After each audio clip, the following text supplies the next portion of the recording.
Hello everyone, and welcome back to 5 Tips in 5 Minutes. This week, 5 tips for creating psychological safety.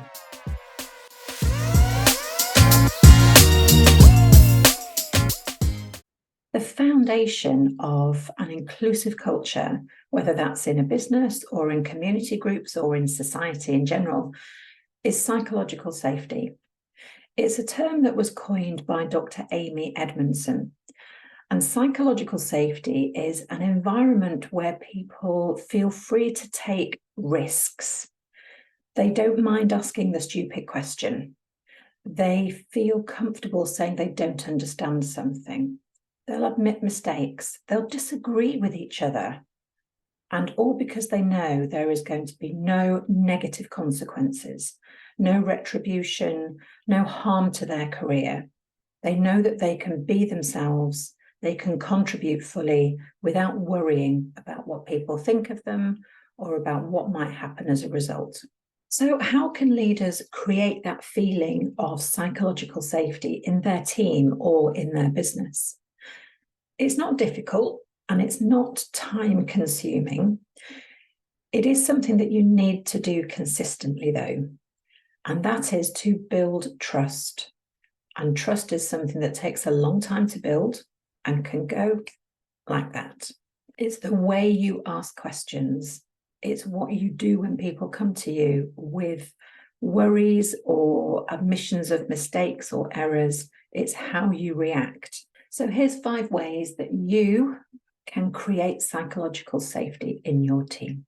So this is all about drawing people into the discussion and actively encouraging different points of view.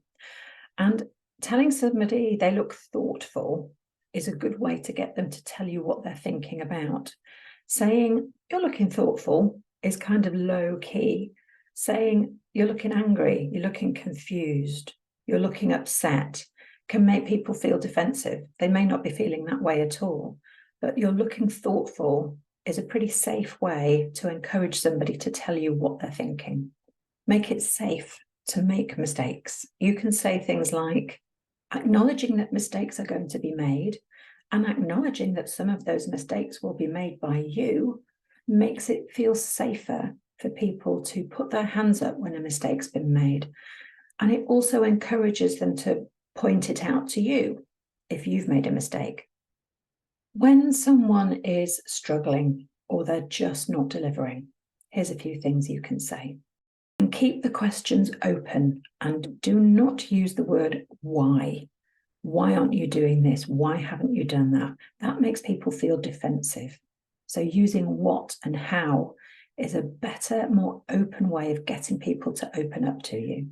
And when someone's made a mistake, acknowledging the courage that somebody has had to bring a mistake to you, to admit it, to acknowledge it, is going to help them feel safe to do so in the future and for others to do the same.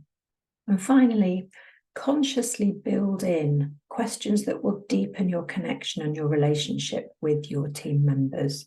And this isn't a question to ask once. It's something that you would ask every now and again to build that trust and to act on the things that they tell you. So first off, somebody might say, well, I need you to know that sometimes it's hard for me to get out of bed in the morning because I've got young children and I have to get up for them in the night. That's kind of fairly high level stuff that you could probably have worked out for yourself. But further down the line, somebody might say, I get really stressed when you tell me that we need to have a chat about something because I automatically assume that I'm in trouble. Oh, you're going to fire me. I know it's irrational, but that's just how I feel. And then in future, you know that, and you can ping them a note to say, can we have a chat about XYZ? I just want to get your ideas on. And then it's not going to worry them. The main thing is to do something with what that person tells you. A psychologically safe team is a thriving team. And a thriving team is a successful team. And there is no better feeling than knowing that you have created that. That's it for this week. Thank you very much for watching, and I'll see you next time.